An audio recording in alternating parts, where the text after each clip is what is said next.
అందరం కలిసి చదువుకుందాం.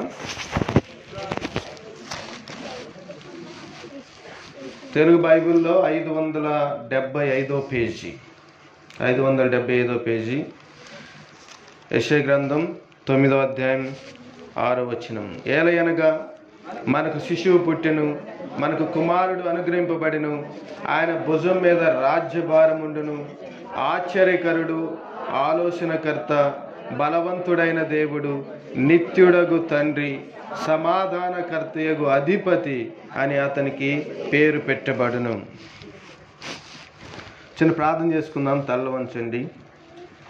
ప్రేమ కలిగిన తండ్రి, దయగల ప్రభా, నీ నామమునకు వందనాలు స్తోత్రాలు చెల్లిస్తున్నాము. ప్రభా, ప్రపంచమంతటా ప్రభా నీ బిడ్డలు ప్రభా క్రీస్తు జననాన్ని గురించి అనేకులకు చెప్తూ, క్రీస్తు యొక్క పుట్టుక ఆవశ్యకత, క్రీస్తు మరణించాల్సిన అవసరం, వీటన్నిటి గురించి ఈ ప్రపంచమంతటా ప్రభా ఈ నెలంతా కూడా ప్రకటించుకుంటూ అనేక చోట్ల ప్రభా అనేక కూడికలు, అనేక వర్తమానాలు సింగింగ్ ద్వారా, యాక్షన్ ద్వారా మీ ప్రజలు తెలియజేస్తూ ఉన్నారు తండ్రి. ఈ దినాన మేమంతా ప్రభా క్రిస్మస్ జరుపుకోవడానికి మీరిచ్చిన ఈ స్థలాన్ని బట్టి, సమయాన్ని బట్టి, ఈ సెలవు దినాన్ని బట్టి వందనాలు చెల్లిస్తున్నాము. మీరు మాతో మాట్లాడండి.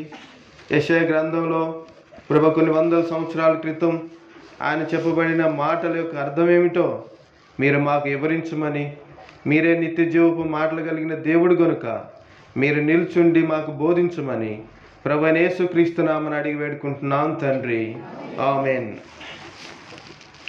మీరు ఈ మాటను కానీ మీరు చాలాసార్లు విన్నారు. ఈ మాటలు కానీ మీరు అర్థం చేసుకుంటే దిస్ ఈజ్ ఎ ప్రాఫెసీ. అంటే ఏంటి? ప్రవచనం.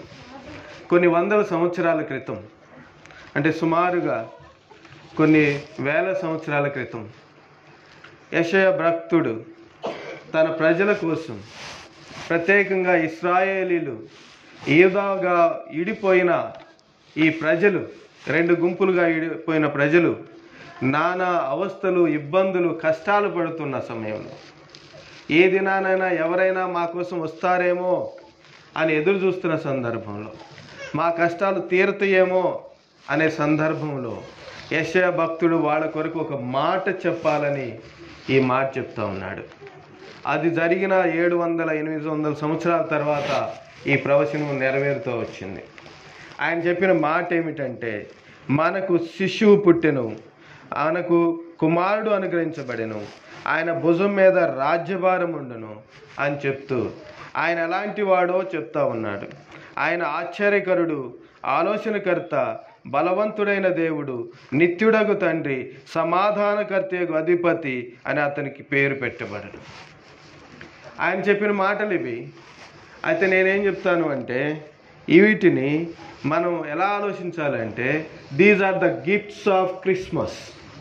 మనకు బహుమానాలంటే చాలా ఇష్టం. దేవుడు ఆ దినాల్లో యెషయా భక్తుడి ద్వారా మీకు ఒక రోజు రాబోతుంది, ఆ రోజున దేవుడు మీకు కొన్ని బహుమానాలు ఇవ్వబోతా ఉన్నాడు. చాలామంది శాంటా క్లాస్ కోసం ఎదురు చూస్తూ ఉంటారు. కొంతమందికి శాంటా క్లాస్ ఉన్నాడా లేడని ఎదురు చూస్తూ ఉంటారు. అసలు శాంటా క్లాస్ గురించి ఉంటేమి, లేకపోతే మనకు చాక్లెట్లు వచ్చినాయా లేవా, బహుమానాలు వచ్చినాయా అని ఎదురు చూస్తూ ఉంటారు. బహుమానాలంటే మనకిష్టం. దేవుడు బహుమానాన్ని ఈ ప్రజల కొరకు ఇవ్వాలనుకున్నాడు. ఇశ్రాయేలీల కోసం, ఇశ్రాయేలు జనమే కాకుండా ఈ ప్రపంచం అంతటా వ్యాపించున్న ప్రజల కొరకు దేవుడు బహుమానం ఇవ్వాలనుకున్నాడు. ఆ బహుమానమే ఈ శిష్యుడు. ఆ దినాన కొన్ని వేల సంవత్సరాల క్రితం, 2000 సంవత్సరాల క్రితం ఈయన శిష్యువు. కానీ ఇప్పుడు ఎవరంటే ఆయన ఆశ్చర్యకరుడైన ఆలోచనకర్త, బలవంతుడైన దేవుడు, నిత్యుడగు తండ్రి, సమాధానకర్తయగు అధిపతి అనికి ఆయన పేరు పెట్టాడు. పేరు పెట్టడమే కాదు, ఈ దినాల్లో ఆయన ఇవన్నీ అయ్యున్నాడన్న సంగతిని మాత్రం మనం మర్చిపోకూడదు. ఇది ఇక్కడ ఉన్న వాటిని కానీ మనం చూస్తే, ఆశ్చర్యకరుడైన ఆలోచనకర్త అని రాయబడింది. ఇవి మనం ఇంగ్లీష్ బైబిల్లో చూస్తే ఏమని రాయబడి ఉందంటే వండర్ఫుల్ కౌన్సిలర్. ఏమని రాయబడి ఉంది? Wonderful counsellor. ఒకే వర్డ్. వండర్ఫుల్ అనేది యాడ్జెక్టివ్, కౌన్సిలర్ అనేది నౌన్. గ్రామాటికల్గా మనం ఎవరు కూడా వండర్ఫుల్ అని పెట్టుకోరు, కానీ వండర్ఫుల్కి ఏదో ఎందుకు వండర్ఫుల్లో చెప్తారు. ఆయన వండర్ఫుల్ అని ఎందుకు అంటారు అంటే ఆయన ఒక కౌన్సిలర్. ఎలాంటి కౌన్సిలర్ అంటే, ఎలాంటి ఆలోచనకర్త అంటే వండర్ఫుల్ కౌన్సిలర్.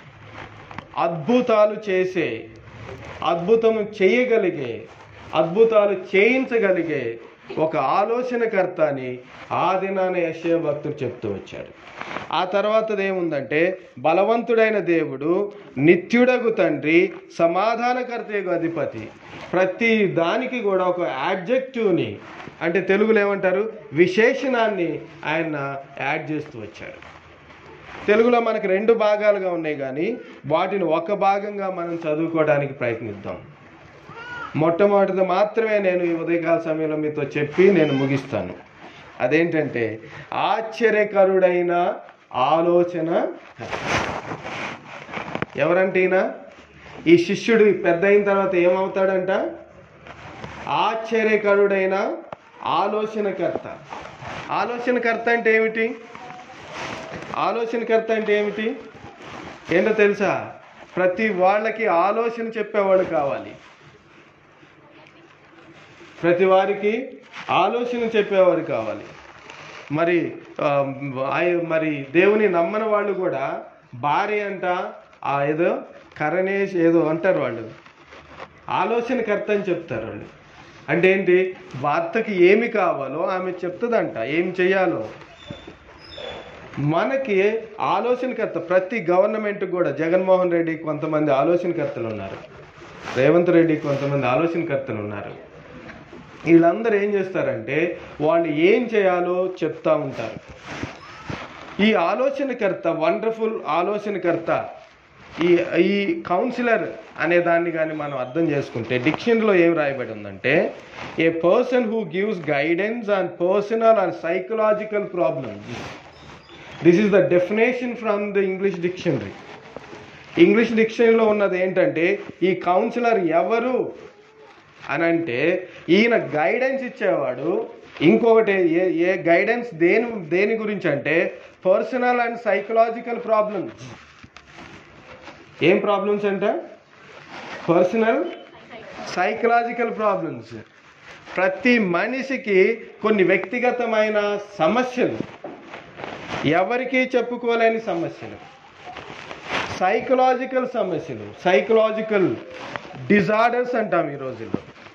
అందుకనే మీకు తెలుసో లేదో, సుమారుగా 10 సంవత్సరాల క్రితం ఇండియన్ గవర్నమెంట్ UPA 2 ఉన్నప్పుడు, మన్మోహన్ సింగ్ ప్రధానమంత్రిగా ఉన్నప్పుడు ఒక గైడెన్స్ వచ్చింది అన్ని యూనివర్సిటీస్కి. ఆ గైడెన్స్ ఏంటంటే, అన్ని యూనివర్సిటీల్లో కౌన్సిలింగ్ సెంటర్స్ని ఎస్టాబ్లిష్ చేయాలి.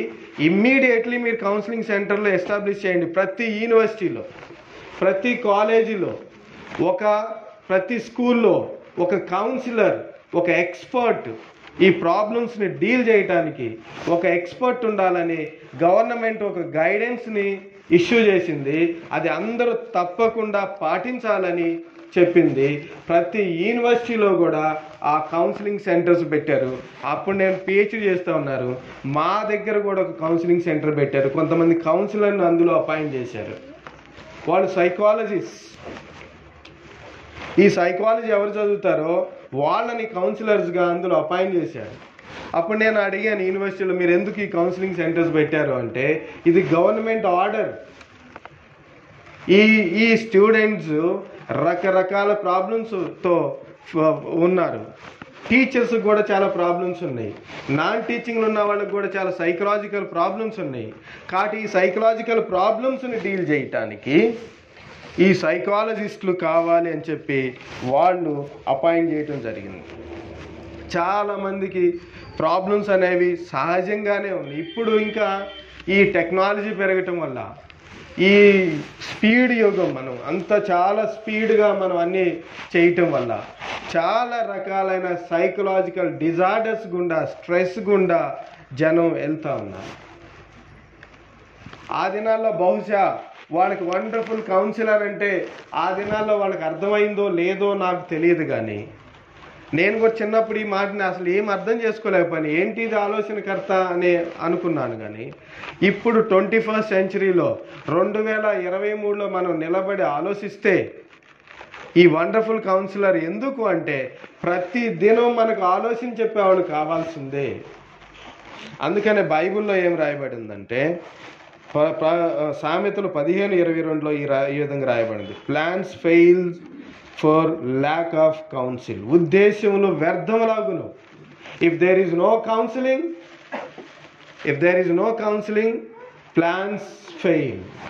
ఈ క్రిస్మస్ దినాన దేవుడు మనకిచ్చే బహుమానం ఏంటంటే, ఒక్క బహుమానం గురించే నేను మాట్లాడుతూ ఉన్నాను. God is sending you wonderful counsellor into our lifes.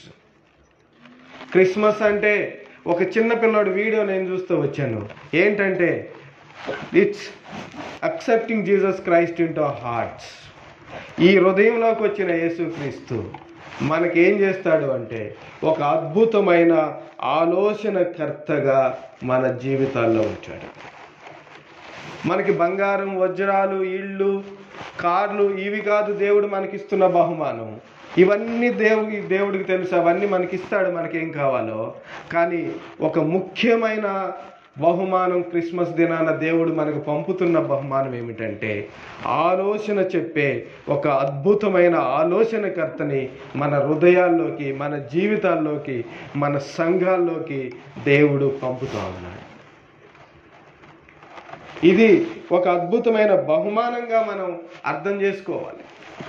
చిన్నపిల్లలు అయితే అనుకుంటారు చాక్లెట్లు ఇస్తే బహుమానం అనుకుంటారు.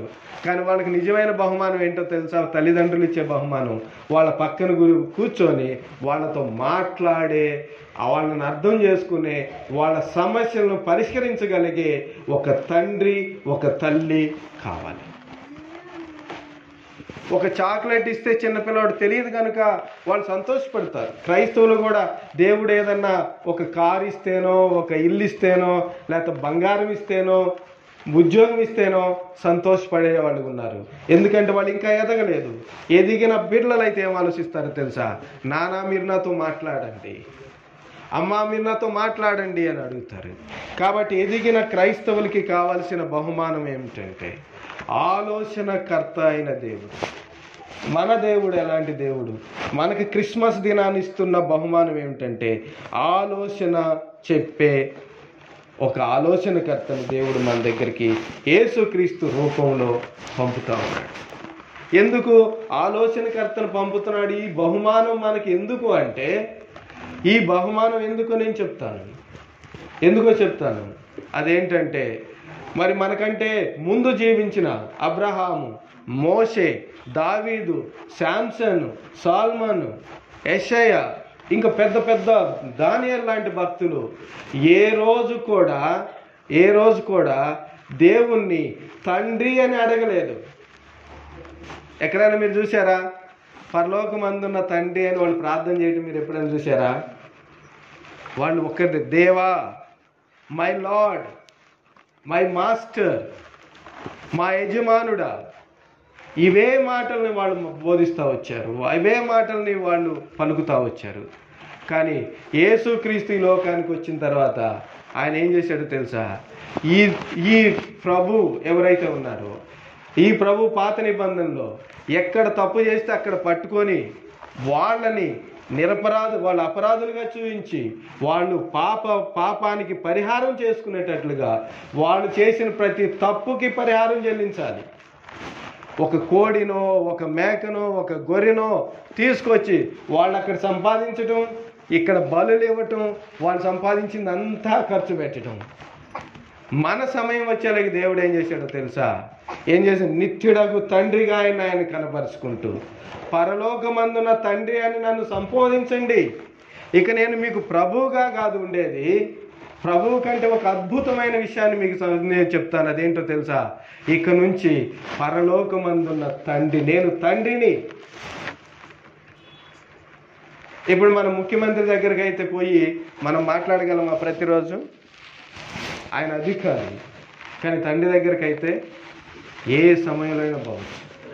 పిల్లలు అర్ధరాత్రులు కూడా వస్తారు, డాడీ భయం వేస్తుంది, మంచినీళ్ళు అవుతుంది, ఏదో సౌండ్ వినపడింది, కానీ మన దేవుడు ఎలాగున్నాడు అంటే తండ్రిగా ఉంటూ వచ్చాడు. ఇలా తండ్రిగా ఉంటూ వచ్చిన ఈ దేవుడు మనకి ఏమి అయి ఉన్నాడంటే, ఈ క్రిస్మస్ దినాన్ని మనం గుర్తు చేసుకోవాల్సింది ఏంటంటే, ఆయన ఆలోచనకర్తగా మన దగ్గర ఉంటూ ఉన్నాడు. ఇలా ఉండి ఏం చేస్తాడు? ఒకవేళ ఆలోచనకర్త లేకపోతే ఏమవుతుందో తెలుసా? ఆయన మన ఉద్దేశాలు నెరవేరవు. తర్వాత మరి సామెతలు 11:14 ఆలోచనకర్తలు అనేకులు ఉండుట రక్షణకరం అని రాయబడి ఉంది. ఒకవేళ ఆలోచనకర్త ఉంటే ఏమవుతుందంటే, మన ఆలోచనలన్నీ కూడా నెరవేర్చబడతాయి, ఆ ఆలోచనలన్నీ కూడా స్థిరపరచబడతాయి అని సామెతలు 20:18 రాయబడింది. Plans are established. 20:18 వచనం ప్రకారం. అయితే దీనితో పాటు మనం గుర్తుంచుకోవాల్సింది ఏంటంటే, దేవుడు మనకి ఒక అద్భుతమైన ఆలోచనకర్తను పంపాలని ప్రయత్నం చేస్తున్నాడు. యవనస్తులు ఇక్కడ ఉన్న వాళ్ళు జాగ్రత్తగా గమనించాల్సింది ఏంటంటే, దుష్టులైన ఆలోచనకర్తలను పంపడానికి కూడా సాతానుడు రెడీగా ఉన్నాడు. అందుకనే దుష్టుల ఆలోచన చొప్పున నడవక అని సామెతలు 1వ వచనంలో రాయబడింది. ఎందుకంటే దుష్టులు కూడా మనతో ఉంటారు. దుష్ట ఆలోచన చెప్పేవాళ్ళు అంతా బాగుంది అంటారు, అంతా బాగుంది నీకేం కాదంటారు. మొట్టమొదట మరి మనుషులే ఈ దుష్ట ఆలోచన చొప్పున నడిచి నష్టపోయినట్లుగా మనం చూడవచ్చు. ఆదికాండంలో మనం చూస్తే ఒక వ్యక్తి మరి ఒక పాము రూపంలో వచ్చి, సర్ప రూపంలో వచ్చి మరి ఏ విధంగా అవ్వని మోసం చేసిందో మనకు తెలుసు. దేవుడు అలాగూ చెప్పాడా? అరే అని చెప్పి మనల్ని మోసం చేసే అవకాశం ఉంది. అందుకని భక్తిహీనులు చెప్పు ఆలోచనలు మోసకరమని సామెతలు 12:5 రాయబడింది. Counsel of the wicked are deceitful. Wonderful counsellor ఉన్నారు, at the same time there is a wicked counsellors. వీళ్ళని మీరు ఎక్కడ కనిపెట్టచ్చో తెలుసా? పక్కిళ్ళల్లో మనకి బంధువులు వస్తూ ఉంటారు అప్పుడప్పుడు. బంధువుల్లో, కాలేజీల్లో, మనం పనిచేసే చోట, మనకు అప్పుడప్పుడు రోడ్ల మీద, బస్ స్టాండ్లు అక్కడక్కడ తగులుతూ ఉంటారు. అదేం కాదు, నేను దేవుని నమ్ముకున్నామండి, మీరు అన్నీ చేయొచ్చు, సినిమాలకు వెళ్ళొచ్చు, షికార్లకు వెళ్ళొచ్చు, నథింగ్ హ్యాపెన్స్, ఒక్కసారిలో ఏం కాదు అని చెప్పి మన జీవితాలను నాశనం చేసే వ్యక్తులు మనకి తారసపడవచ్చు. క్రిస్మస్ దినాన దేవుడిచ్చిన ఈ బహుమానాన్ని మనం వండర్ఫుల్ కౌన్సిలర్ అని ఎందుకు అంటున్నాం అంటే, మొట్టమొదటిగా నేను 4 విషయాలు చెప్తాను ఈ ఉదయకాల సమయంలో. ఎందుకు దేవుడు యేసుక్రీస్తుని ఒక వండర్ఫుల్ కౌన్సిలర్గా చెప్పాడు, ఎందుకు ఆయన రాస్తూ వచ్చాడు అంటే, చూడండి, మొట్టమొదటిగా ఈ అండర్స్టాండ్స్ యువర్ స్ట్రగుల్స్. ఆయన వండర్ఫుల్ కౌన్సిలర్ ఎందుకు అయ్యాడు, లేకపోతే అద్భుతమైన మరి ఆలోచనకర్త ఆయన ఎందుకు అయ్యాడు అంటే, ఈ అండర్స్టాండ్స్ యువర్ స్ట్రగుల్స్. మనం ఎలాంటి పరిస్థితులు గుండా వెళుతున్నామో ఆ పరిస్థితులన్నీ కూడా ఈ కౌన్సిలర్కి తెలుసు, ఈ ఆలోచన చెప్పి ఆయనకి తెలుసు. కౌన్సిలర్లు ఏం చేస్తూ ఉంటారంటే, ఆఫీస్ దగ్గర పిలుచుకుంటారు, కూర్చుంటారు, వాళ్ళన్నీ కూడా మనం చెప్పేవి వింటూ ఉంటారు. మనకు ఆ బాధ ఉంది, ఈ బాధ ఉంది, నా భర్త దగ్గర నుంచి ఇలాంటి ప్రాబ్లం ఉంది, పిల్లలతో ఈ ప్రాబ్లం ఉంది, పక్క వాళ్ళతో ఈ ప్రాబ్లం ఉంది, నా సైకలాజికల్ నేను ఇలాగ ఆలోచిస్తున్నాను అంటే వాళ్ళ కొన్ని విషయాలు అర్థం కావు. ఎందుకంటే వాళ్ళు కూడా మనలాంటి వాళ్ళే. వాళ్ళు ఏదైతే బుక్లో చదివారో దానిని మాత్రమే వాళ్ళు అర్థం చేసుకొని దాని గురించి మాత్రమే వాళ్ళు ట్రీట్మెంట్ ఇవ్వడానికి అవకాశం ఉంది. కానీ మన దేవుడు ఎలాంటి వాడు అంటే, మన దేవుడు ఎలాంటి వాడో తెలుసా? మన ప్రాబ్లమ్స్ అన్నిటినీ ఆయన ఎరిగినవాడు. మన ప్రాబ్లమ్స్ అన్నిటినీ. ఒక దినాన మరియా మార్తింటిలో లాజర్ అనే ఆయన చనిపోతే, తెలుసు కదా, లాజర్ గురించి విన్నారు కదా. లాజర్ చనిపోతే అక్కడికి అందరు వస్తూ ఉన్నారు, కూర్చుంటూ ఉన్నారు. కానీ యేసుక్రీస్తు గురించి ఏం రాయబడిందో తెలుసా? Yesukristu, that is the smallest verse in the Bible. ఏం రాయబడి ఉందంటే 11వ అధ్యాయం యోహాను సువార్తలో, యేసు కన్నీళ్లు విడిచెను. 11వ అధ్యాయం 35వ వచనంలో, ఒక మనిషి చనిపోతే, ఈయన బంధువు కాదు యేసుక్రీస్తుకి, ఈయన తోడబుట్టినవాడు కాదు, కజిన్ కాదు, అట్లీస్ట్ పక్కింటి వాడు కాదు. కానీ యేసుక్రీస్తు ఆ వార్త విన్నప్పుడు ఆయన దగ్గరికి వచ్చి యేసు కన్నీళ్లు విడిచినవని రాయబడి ఉంది. ఎంత అద్భుతమైన దేవుడు మన మధ్య ఉన్నాడు. ఎప్పుడైనా డాక్టర్లు కానీ లేకపోతే బంధువులు కానీ అనవసరంగా ఏడవటం మీరు చూసారా? చాలామంది ఏడ్చినా కూడా అదేంటో తెలుసా? That is all drama. వాళ్ళు అప్పటికప్పుడు ఏడుస్తారు. నేను చాలా చాలా చోట్ల శవాల దగ్గరికి వెళ్ళినప్పుడు నేను చూసింది ఏంటంటే డ్రామా మాత్రమే. అప్పటికప్పుడు వాళ్ళు ఒక పర్ఫార్మెన్స్ ఇచ్చేసి ఆ తర్వాత మామూలుగా వాళ్ళు పక్కకి వెళ్ళి నవ్వుకోవటం ఇవన్నీ చేయటం మనం చూస్తూ ఉంటాం. ఎందుకంటే ఆ కొద్దిసేపు జనం కోసం ఏడ్చేవాడు. కానీ యేసుక్రీస్తు ఏం చేశాడు తెలుసా? కన్నీళ్లు విడిచెను. ఈ మత్తయ్య, ఈ మార్తా, మరియా అనుభవిస్తున్న బాధను చూసి, అరే ఒక్కడింట్లో ఒక్క అబ్బాయి ఉంటే వాడు చనిపోయాడని తెలియగానే వాళ్ళు పడిన బాధను చూసి ఈయన కన్నీళ్లు విడిచినట్లుగా మనం చూస్తాం. మనం ఏమనుకుంటా తెలుసా? నా బాధలు దేవుడికి ఏం తెలుసండి, ఆయనకేం ప్రశాంతంగా ఉన్నాడు అక్కడ అనుకుంటాం. అవన్నీ మనం అనుభవిస్తూ ఉన్న ఇంతకుముందు చూసిన సమస్యలన్నీ యేసుక్రీస్తు ఆల్రెడీ చూశాడు. యేసుక్రీస్తుని ఎప్పుడైనా మిమ్మల్ని ఎవరైనా దయ్యాలు పట్టినవాడు అన్నారా? దయ్యాలకు అధిపతి అన్నారా? బయల్జుబుల్ అన్నారా?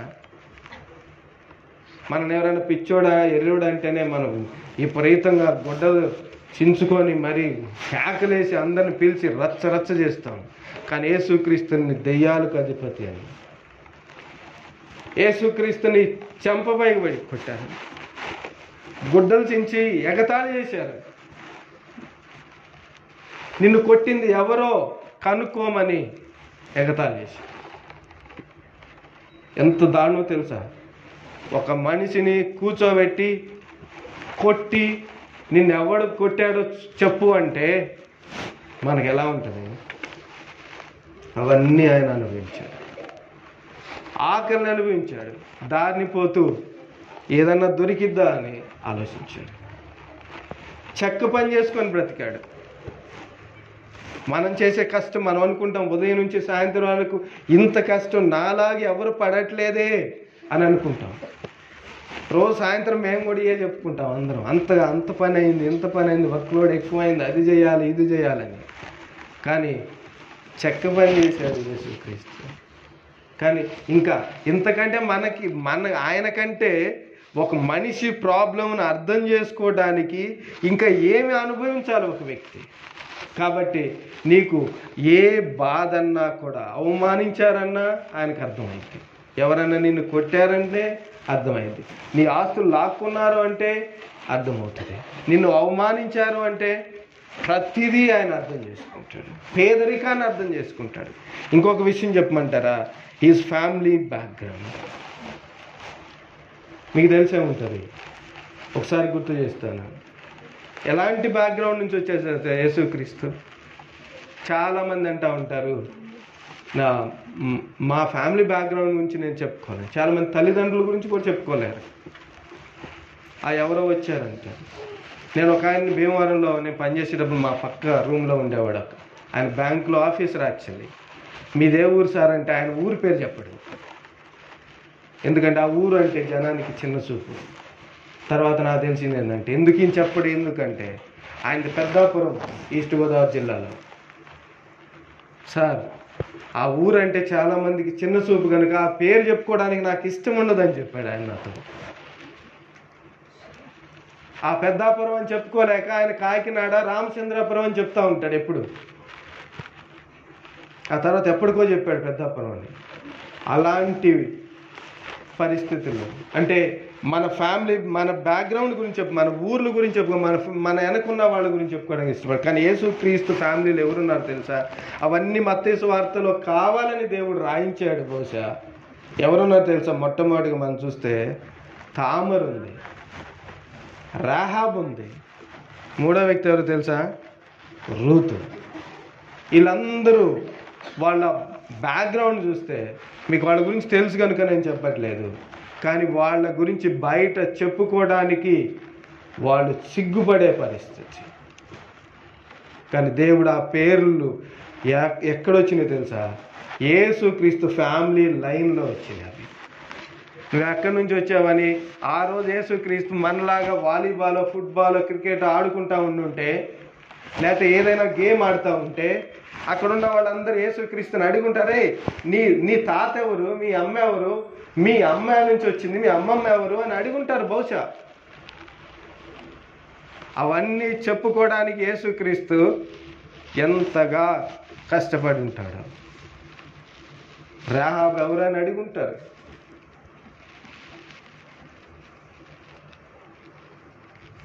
కానీ అలాంటి అన్నీ కూడా యేసుక్రీస్తు అనుభవించాడు కనుక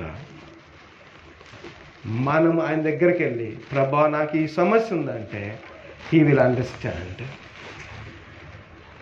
ఆయన దగ్గర కూర్చొని కౌన్సిలర్ ఏం చేస్తాడో తెలుసా? మనతో కూర్చుంటాడు, మనల్ని పూర్తిగా ఆయన అర్థం చేసుకుంటాడు. నువ్వు ఏ సమస్య గురించి అయినా ఆయనకి చెప్పు, ఏ సమస్య గురించి అయినా ఆయనకి చెప్పు, ఆయన అర్థం చేసుకుంటాడు. ఈ దినాల్లో చాలా కుటుంబాలు విడిపోవడానికి కారణం ఏంటంటే they don't understand each other. 1 సంవత్సరం 2 సంవత్సరాల తర్వాత, లేకపోతే కొద్ది రోజుల తర్వాత వాళ్ళు విడిపోయినారు. నాకు తెలిసిన నాతో పనిచేసే ఒక ఆయన వారం రోజుల తర్వాత భార్యను వదిలిపెట్టాల్సి వచ్చింది.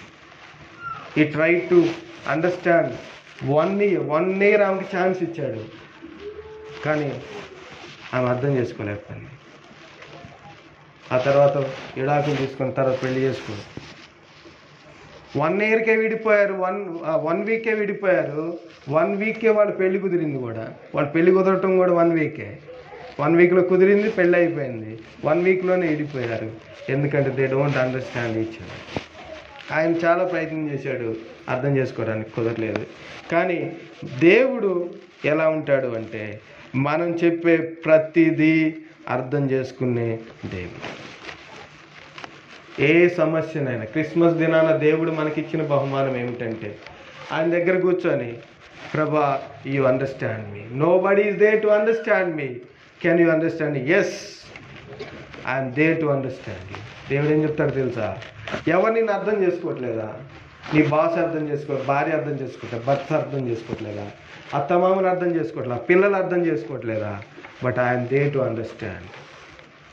ఇప్పుడు చెప్పు, నీకేం కావాలో, నీ సమస్య ఏమిటో, నీ ప్రాబ్లం ఏంటో చెప్పు. దేవుడు మనకిచ్చిన బహుమానం ఏంటంటే మనల్ని ఎప్పటికీ అర్థం చేసుకునే ఒక బహుమానాన్ని దేవుడు మన దగ్గరికి పంపించాడు. రెండవదిగా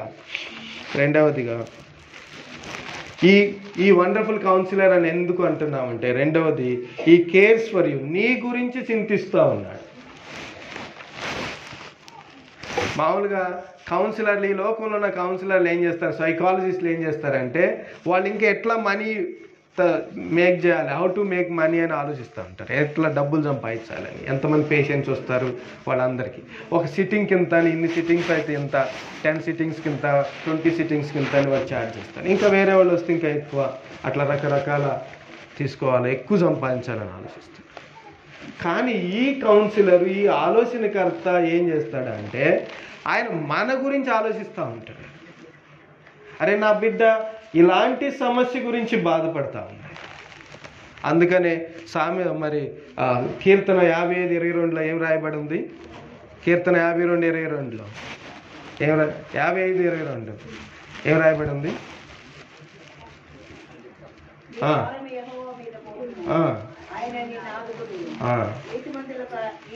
ఆయన మీద మోపు, ఆయనే నిన్ను ఆదుకొను. అంత మాత్రమే కాదు,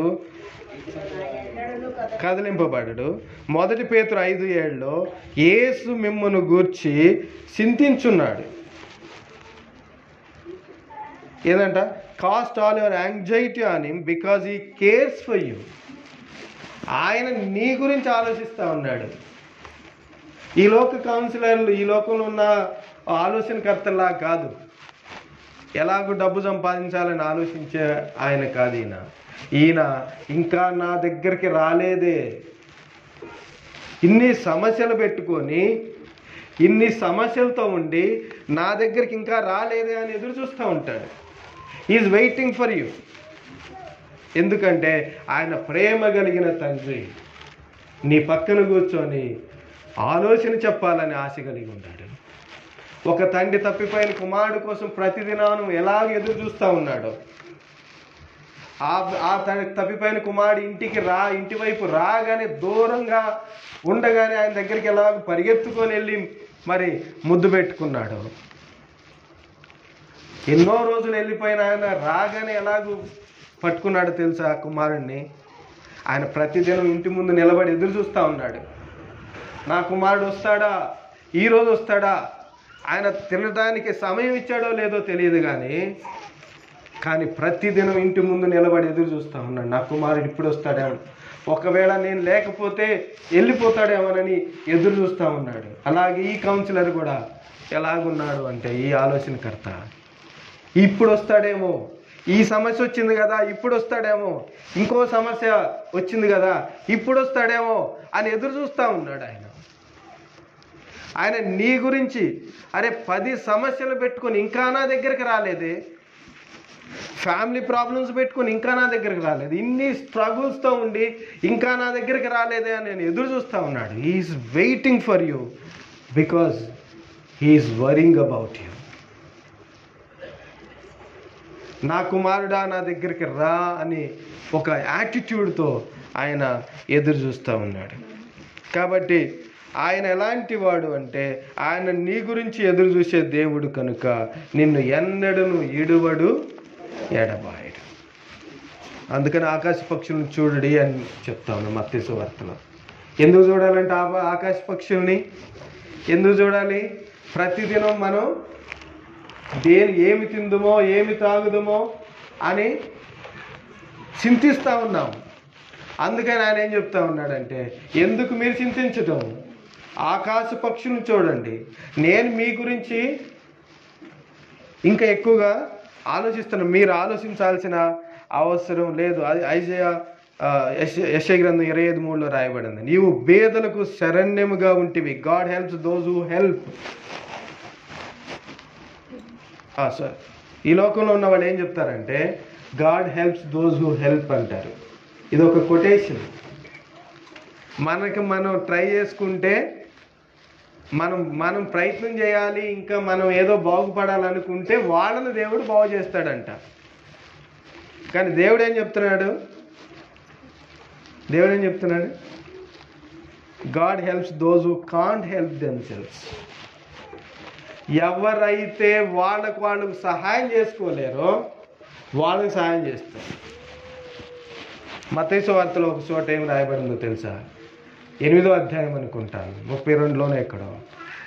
వాళ్ళని చూసినప్పుడు, అక్కడున్న జనాంగాన్ని చూసినప్పుడు యేసుక్రీస్తు వాళ్ళు కాపరి లేని గొర్రెల వలె కనిపించారంట. కాపరి లేని గొర్రెలు ఎలా ఉంటారు? They are helpless. ఎవరు వస్తారో, ఏం చేస్తారో, ఎవరు ఎత్తుకుపోతారో, ఎవరు పైన పడి చంపేస్తారో తెలియదు. వాళ్ళందరినీ చూసినప్పుడు ఏం చేశాడు తెలుసా? వాళ్ళకి అనేక సంగతులను బోధించాడు ఆయన.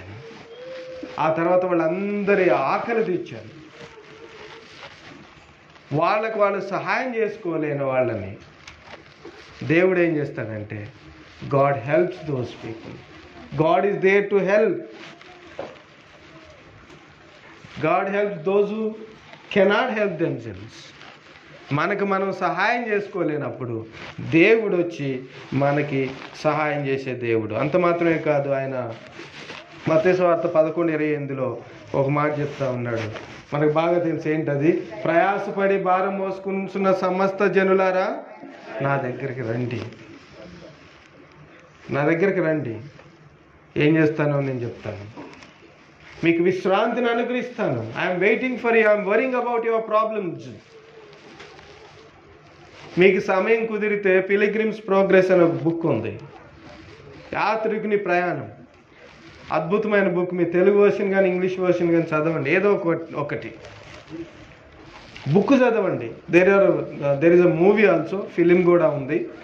ఫిలిం కంటే కూడా యూ రీడ్ ద బుక్. ఒక క్రైస్తవుడు వెళ్ళే సమస్యలన్నిటిలో దేవుడు ఏ విధంగా ఆయన్ని తప్పించాలని ప్రయత్నం చేస్తూ ఉంటాడో ఆ బుక్లో అద్భుతంగా ఆ దినాల్లో ఆయన రాస్తూ వచ్చాడు, జాన్ బన్యన్. కాబట్టి మనం బలహీనతలను ఏలైనగా మనం ఇంకను బలహీనమైన ఉండగా క్రీస్తు యుక్త కాలంలో మన కొరకు చనిపోయాను అని రాయబడింది. ఎందుకు చనిపోయాడో తెలుసా? ఆయన మన గురించి చింతించున్నాడు కనుక.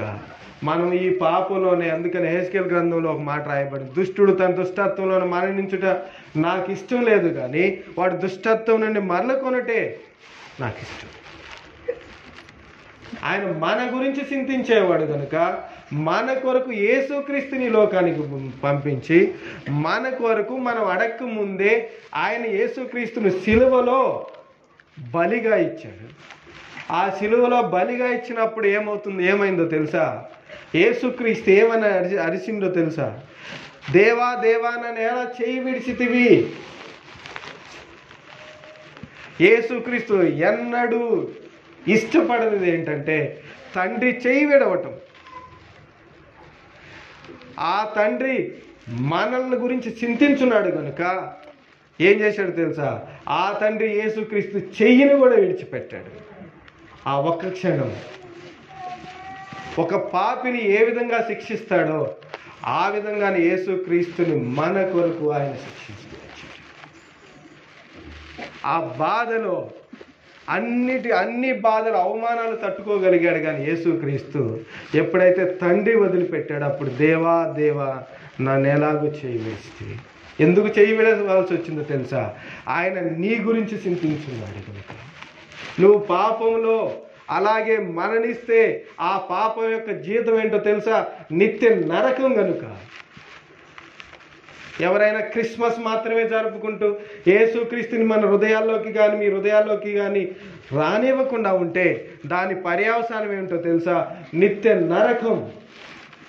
ఇందులో ఏ భేదం లేదు. చదువుకున్నవాడు, చదువు లేనివాడు, పల్లెటూరు వాడు, పట్నం వాడు అనే భేదం లేదు. ఏ భేదం లేదు. అందరూ నరకానికి పాత్రలే వాళ్ళు, కానీ పాపాలను కానీ విడిచిపెట్టకపోతే. కాబట్టి మన గురించి ఎక్కువగా ఆలోచిస్తున్న దేవుడు ఏం చేసిందంటే మనకు ఒక బహుమానాన్ని పంపించాడు. మనకు ఆలోచన చెప్పడానికి ఆయన ఆలోచన చెప్తా ఉన్నాడు. నా దగ్గరికి రండి అని పిలుస్తూ ఉన్నాడు. ఇదిగో నేను ద్వారం వద్దుండి తలుపు తట్టుచున్నాను తలుపు మన హృదయం అనే తలుపుని ఆయన తడుతూ ఉన్నాడు. క్రిస్మస్ దినాన ఒకవేళ మీరు కానీ మీ హృదయాన్ని యేసుక్రీస్తుకు కానీ తెరవకపోతే మీ ద్వారాలను, ఇదే సమయం, ఇదే అనుకూల సమయం, ఈ దినాన మీరు ఆ తలుపును తెరిచి యేసుక్రీస్తుని, ఈ అద్భుతమైన కౌన్సిలర్ని, నిత్యుడగు దేవుణ్ణి మీరు హృదయంలోకి ఆహ్వానించండి. కాబట్టి మనం మత్తయి సువార్త 6:23-32లో మాట రాయబడి ఉంది, ఇవన్నీ మీకు కావాలని పరలోకపు తండ్రికి ముందే తెలుసు. మీరు దేని గురించి అయితే చింతిస్తున్నారో అవన్నీ కూడా కావాలని దేవుడికి తెలుసు కనుక మీరు అడిగితే ఆయన ఇవ్వటానికి సిద్ధంగా ఉన్నాడు. ఆయన ఎదురు చూస్తూ ఉన్నాడు. Can you SIT with me and tell me your problems? Can you tell me what is your problem? నీ ప్రాబ్లం ఏంటో ఆయనకు చెప్తే ఆయన దానికి పరిష్కార మార్గం చెప్పడానికి సిద్ధంగా ఉన్నాడు. మూడవదిగా మొట్టమొదటిది ఏంటంట, ఆయన ఈ విల్ అండర్స్టాండ్, మనల్ని అర్థం చేసుకుంటాడు. రెండవది ఆయన మన గురించి చింతించున్నాడు. మూడవదిగా హీ స్పీక్స్ టు అస్, ఆయన మనతో మాట్లాడతాడు. దేవుడిచ్చిన బహుమానం ఏమిటంటే మనతో మాట్లాడే దేవుడు. ఇంతకుముందు దినాల్లో గొప్పవాళ్ళు కూడా, దావీదు లాంటి వాళ్ళు, దానియేలు లాంటి వాళ్ళు, గొప్ప గొప్ప భక్తులతోనే ఆయన మాట్లాడుతూ వచ్చాడు. కానీ మిగతా వాళ్ళతో ఆయన మాట్లాడలేదు. ప్రవక్తలతో మాట్లాడుతూ వచ్చాడు. మోషే లాంటి వాళ్ళతో మాట్లాడుతూ వచ్చాడు. కానీ సామాన్యులతో దేవుడు ఆ దినాన్ని మాట్లాడలేదు. కానీ ఈ దినాన్ని ఏం చేస్తున్నాడు తెలుసా? హీ స్పీక్స్ టు అస్, మనతో మాట్లాడు. ప్రతి ఒక్కరితో దేవుడు మాట్లాడే దేవుడుగా ఈ దినాన, క్రిస్మస్ దినాన దేవుడు ఇచ్చిన బహుమానం ఏమిటంటే, ఇంతకుముందు కొంతమందితోనే మాట్లాడుతూ వచ్చాడు దేవుడు. ఇప్పుడు అందరితో, అన్ని చోట్ల అన్ని ప్లేస్లో అందరితో ఎలాంటి వాళ్ళతోనైనా మాట్లాడటానికి ఆయన సిద్ధంగా ఉన్నాడు. అందుకని ఆయన మానవుడిగా వచ్చాడు. యోహాను సువార్త 10:27 మాట రాయబడింది, my sheep here my voice and I know him and they follow me. ఆయన గొర్రెలుగా మనం ఉంటాము. ఆయన మనతో మాట్లాడతాడు. ఆయన స్వరాన్ని మనం వింటాం. ప్రతి దినం ఆయన స్వరాన్ని మనం వింటాం. ఎలాగ మాట్లాడతాడు ఆయన? మొట్టమొదటిది ఆయన మనతో ఎలాగ మాట్లాడతాడు చూడండి. మొట్టమొదటిది త్రూ ద బైబుల్. బైబుల్ ద్వారా మనతో మాట్లాడతాడు. బైబుల్ ద్వారా మనతో ఆయన ఆత్మ కనుక ఆయన మనకు కనపడడు. కానీ ఆయన మనతో మాట్లాడే పద్ధతి ఏంటంటే మొట్టమొదటిది త్రూ ద బైబుల్. కీర్తన 119, 105లో your word is a lamp for my feet and light on my path. He speaks to us through his written word of the God. ఈ బైబిల్లో రాయబడిన మాటలు మీరు అత్యధికంగా ప్రేమించాల్సింది ఏమిటంటే ఈ లోకంలో ఈ పరిశుద్ధ గ్రంథాన్ని. ఎందుకంటే ఈ పరిశుద్ధ గ్రంథం ద్వారా దేవుడు మనతో మాట్లాడతాడు. కానీ దినాలంతా డిజిటలైజేషన్, జనం బైబిల్ చదవటానికి, ఈ ప్రింటెడ్ బైబిల్ చదవటానికి సమయం లేదు, పట్టుకోవడానికి సమయం లేదు. అంతా డిజిటలైజేషన్, స్క్రీన్ల మీద మొబైల్లో చదువుతూ ఉన్నారు. అవి మంచిదే, కానీ you don't leave this Bible. ఎందుకో తెలుసా? ఈ బైబిల్లో మీరు చదివేది మాట, ఏ మాట అయితే చదువుతారో ఆ లొకేషన్ మీకు అర్థమవుతుంది. ఈ మాట ఈ లొకేషన్లో ఉంది, లెఫ్ట్ సైడ్ ఉంది, రైట్ సైడ్ ఉంది, దాన్ని అండర్లైన్ చేసుకోవచ్చు, అక్కడ మీరు ఏదైనా రాసుకోవచ్చు, అక్కడ మీరు ఏదైనా ఒక పేపర్ పెట్టుకోవచ్చు గుర్తుగా, లేకపోతే ఈ బుక్ మార్కర్ పెట్టుకోవచ్చు. అవసరమైనప్పుడు ఆ మాట ఎక్కడ ఉందంటే, నేను ఏదైనా వచనం గుర్తు రావాలంటే ఆ లొకేషన్ నాకు గుర్తుంటుంది. లెఫ్ట్ సైడ్ ఉంటుంది, లేకపోతే రైట్ సైడ్ ఉంటుంది, లెఫ్ట్ సైడ్లో లేకపోతే బాటంలో ఉంటుంది, టాప్లో ఉంటుంది. మీకు వచనాలు గుర్తుండాలంటే డిజిటలైజ్డ్ బైబిల్లో, స్మార్ట్ ఫోన్లో యూ కాంట్ ఫైండ్ ఇట్. కానీ మీరు ఈ ప్రింటెడ్ బుక్ కానీ చదివితే you can remember the versus. ఆ బైబిల్ అలాగే ప్రింట్ అవుతాయి మన బ్రెయిన్లో. ఒకవేళ మనం చదవలేని రోజు వస్తే, పెద్దవాళ్ళమై బైబిల్ చదవలేని రోజు వచ్చినా కూడా ఆ మాటలు మన మనసులో అలాగే ఉండిపోతాయి. ఈ బైబిల్ ద్వారా దేవుడు మనతో మాట్లాడతాడు. ఎలా మాట్లాడతాడు? ఆ చదువుతూ ఉన్నప్పుడు, ఆ వాక్యాన్ని చదువుతూ ఉన్నప్పుడు ఆ దేవుడి మాటలు ఏవైతే ఉన్నాయో ఆ మాటలు మనకి దేవుడు అర్థం చెప్తూ ఉంటాడు. ఇది నువ్వు చేయాల్సింది. రెండవదిగా దేవుడు ఎలాగ మనతో మాట్లాడతాడంటే త్రూ ద బైబిల్. మొట్టమొదటి రోజు చదువుతున్నప్పుడు దేవుడు ఆ వచనాల ద్వారా మనతో మాట్లాడతాడు. ఏం చేయాలి, ఎలా చేయాలి, ఎలాగ నడుచుకోవాలని అనుదినం. రెండవదిగా పరిశుద్ధాత్మ ద్వారా మనతో మాట్లాడతాడు. పరిశుద్ధాత్మ అంటే చాలామంది గుర్తొచ్చేది డాన్సులు, ఇవి అవి, కేకలేయటాలు, చేతులు ఎత్తటాలు, ఎగరటాలు, అవి కాదు. పరిశుద్ధాత్మ దేవుడు ఏంటో తెలుసా? Is our guide, invisible guide. It's like a GPS. Me Google map చూసారా? గూగుల్ మ్యాప్ ఏం చెప్తుందో తెలుసా? ఏం చెప్తుంది? మీరు పలానా చోటుకి వెళ్ళాలని మీరు బయలుదేరినప్పుడు చెప్తూ ఉంటుంది, take left, right, slight left. మీ GPS ఎలాగైతే పనిచేస్తుందో పరిశుద్ధాత్మ దేవుడు కూడా అలాగే అనుదినం, అనుక్షణం మీతో మాట్లాడుతూ ఉంటాడు. మీరు ఒక చోట కూర్చోగానే దేవుడు మాట్లాడుతూ ఉంటాడు, this is not the right place. Holy Spirit will speak to you. This is not the right place. ఇది ఇక్కడ నువ్వు కూర్చోకూడదు, ఇక్కడ నుంచి బయలుదేరు. కానీ పాత నిబంధనలో ఉన్న భక్తులకి అవకాశం లేదు. కానీ అనుదినం, ఈ దినాన క్షణక్షణం దేవుడు మనల్ని నడుపుతూ ఉన్నాడు.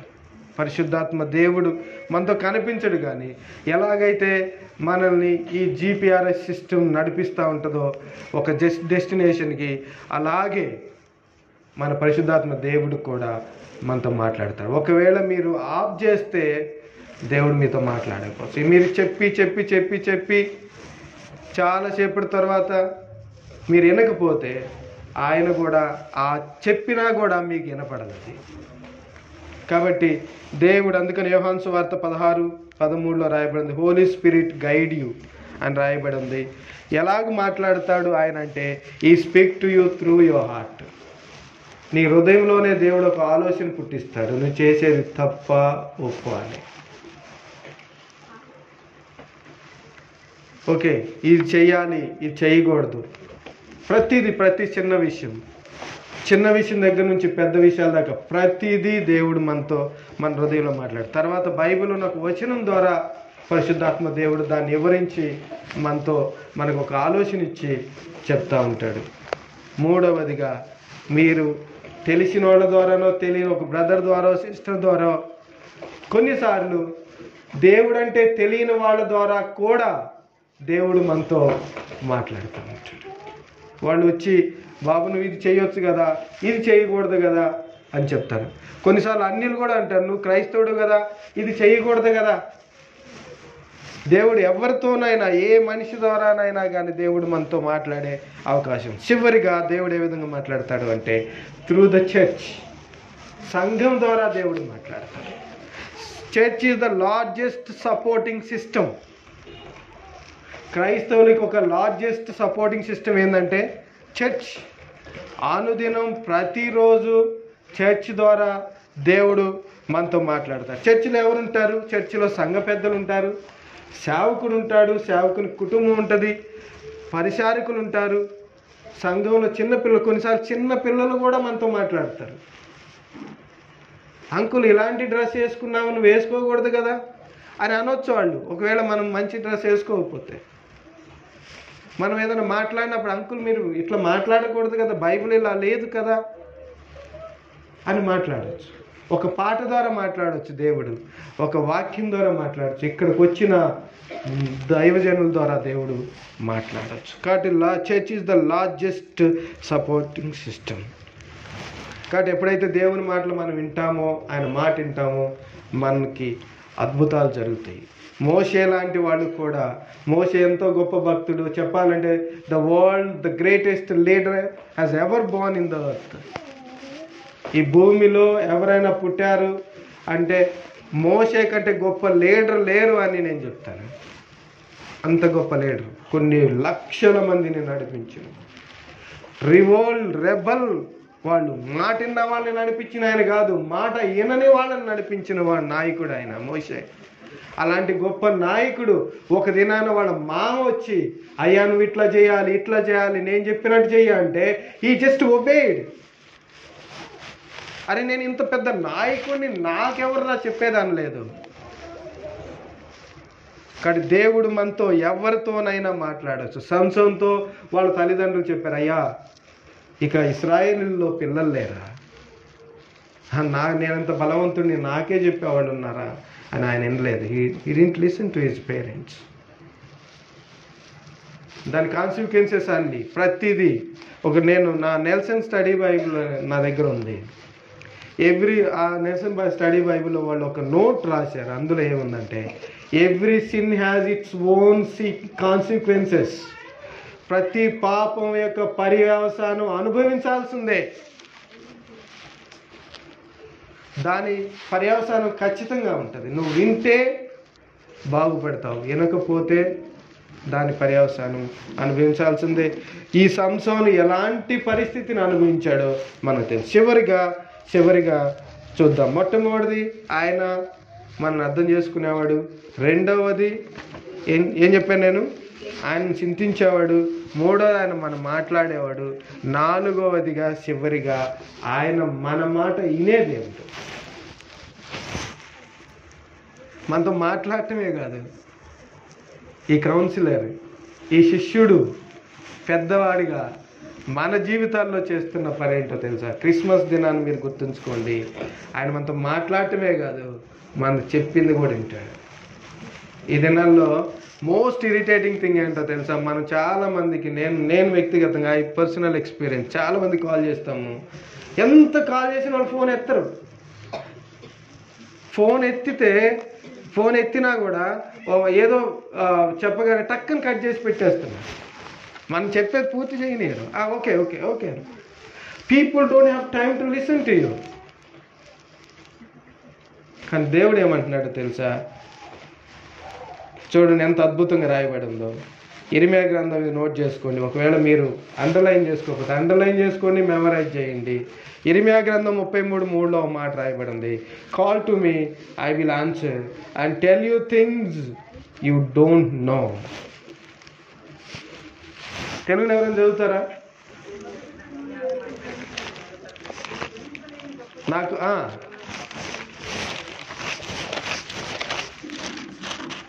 దేవుడిచ్చే బహుమానం ఏంటో తెలుసా? ఆయన బంగారం కంటే వీటన్నిటికంటే ముఖ్యమైనది ఏంటంటే ఆయన నిన్ను నీ మాట వినటానికి, నువ్వు చెప్పేది వినటానికి ఈజ్ రెడీ ఫర్ వాట్? నాకు మొరపెట్టుము, నేను నీకు ఉత్తరం ఇచ్చేదను. నన్ను అడుగు, నాకు చెప్పు, నేను నీకు జవాబిస్తాను. I will answer you. తర్వాత ఏంటంట, నీవు గ్రహింపలేని గొప్ప సంగతులను, గూఢమైన సంగతులు నీకు తెలియజేస్తాను. I will tell you the wonderful things that you don't understand, that the world never pursue, that the world never understand. ఈ ప్రపంచం అర్థం చేసుకోలేని విషయాలు కూడా నేను మీకు తెలియజేస్తాను. చాలామంది గొప్ప గొప్ప సైంటిస్టులు, they made their research based on the Bible by asking God. గొప్ప గొప్ప సైంటిస్టులు అంతా కూడా దేవుని దగ్గరికి వచ్చి దేవుని అడిగి ఈ ప్రపంచంలో ఉన్న వాటిని గొప్ప గొప్ప ఇన్వెన్షన్స్ చేసినట్లుగా మనం చూస్తాం. ఎందుకంటే ఆయన మన మాటలు వినటానికి రెడీగా ఉన్నాడు. మనతో మాట్లాడటమే కాదు, ఆయన not a one sided. We know that మా బాస్ గురించి మేము ఆలోచిస్తూ ఉన్నప్పుడు మేము ఎప్పుడు చెప్పుకునేది ఏంటంటే, she doesn't listen to people, she only speaks, that's it. One way traffic. నువ్వు వినాలి, నోట్ చేసుకోవాలి, రావాలి, that's it. There is no other way, there is no way. మంచి కానీ చెడు కానీ you can't explain, you can't ask anything. నువ్వు వినాలి, రావాలంతే. ఆ God is not like that. ఈయన మైటీ గాడ్, శక్తివంతుడైన దేవుడు. కానీ ఈయన ఎలాగో తెలుసా, నీ పక్కన కూర్చొని నీతో నువ్వు చెప్పేది వింటాడు. ప్రభా, నేను ఈ బాధ అనిపిస్తున్నానంటే హీ లిసన్ టు యూ. నాకు కాల్ నొప్పి పుట్టిందంటే he listen to you. He doesn't say that why are you talking about simple things. అరే చిన్న చిన్న విషయాలు ఎందుకు నా చెప్తున్నావని అంటావు ఆయన. మన బాస్ ఏం చెప్తారో తెలుసా, దీనికి కూడా నా దగ్గరికి రావాలా? మీ టీం లీడర్ని అడగచ్చు, మీ హెచ్ఓడిని అడగచ్చు కదా. కానీ గాడ్ సేస్, ఈ క్రిస్మస్కి అధిపతి అయిన ఈ దేవుడు ఏం చెప్తాడు తెలుసా, you come to me for everything. Everything. It's చిన్నది కానీ, whether it's the smallest or the largest, biggest, అది పెద్దది కానీ చిన్నది కానీ, we have to go and make him listen. First ఆయన వింటాడు, విల్ గివ్ ఏ సొల్యూషన్. కాబట్టి ఈ మధ్యాహ్నకాల సమయంలో నేను 4 విషయాలు మీకు చెప్తూ వచ్చాను. మన దేవుడు పాత నిబంధనలో సమయంలో లాగా మన తప్పులను ఎంచడానికి ఆయన లేడు. కానీ ఈ దినాన is not a police, but is a counsellor. ఎలాంటి కౌన్సిలర్ అంటే, మనని అర్థం చేసుకునే కౌన్సిలర్, మన గురించి చింతించే కౌన్సిలర్, మనతో మాట్లాడే కౌన్సిలర్, మన మాట వినే, మన బాధలు వినే కౌన్సిలర్. ఇట్లాంటి కౌన్సిలర్ మన దగ్గర ఉన్నాడు. ఈ కౌన్సిలర్ ఒకవేళ మీ హృదయాల్లో లేకపోతే ఈ దినాన్ని ఆయన్ని అడగండి, ప్రభా నాకు ఇలాంటి ఆలోచనకర్త కావాలి, నా కొరకు మరణించిన ఆలోచనకర్త కావాలి, నా కొరకు రక్తం కార్చిన ఆలోచనకర్త కావాలి అని అలాగ తల్ల వంచండి. మీ హృదయాల్లోకి ఆయన్ని ఆహ్వానించండి. ఒకవేళ నీ హృదయంలో ఈ ఆలోచనకర్త లేకపోతే, నీ జీవితాన్ని మార్చే ఈ ఆలోచనకర్త లేకపోతే, ఈయన నీ హృదయంలోకి వస్తే, అది నాలో జక్కయ్య లాంటి ఒక పాపి, మరి ఎంతో మోసాలు చేసిన జక్కయ్య ఇంటిలోకి వచ్చినప్పుడు ఆయన హృదయం మార్చబడింది, ఆయన జీవితం మార్చబడింది. ఈ ఆలోచనకర్తను కానీ మీరు ఆహ్వానిస్తే ఆయన సిద్ధంగా ఉన్నాడు మీ హృదయాల్లోకి రావటానికి. అది వెరీ సింపుల్. ఆయన మీ దగ్గరికి రావాలి అంటే మీరు చేయాల్సింది ఏమి లేదు, ఒక్క మాట, ప్రభువా నా హృదయంలోకి రా అని ఆయన్ని అడిగితే చాలు. ఆయన రావటానికి సిద్ధంగా ఉన్నాడు. మీరు అలాగే ప్రార్థనలో ఉండండి. అన్న వచ్చి ప్రార్థన చేస్తారు మీ కొరకై.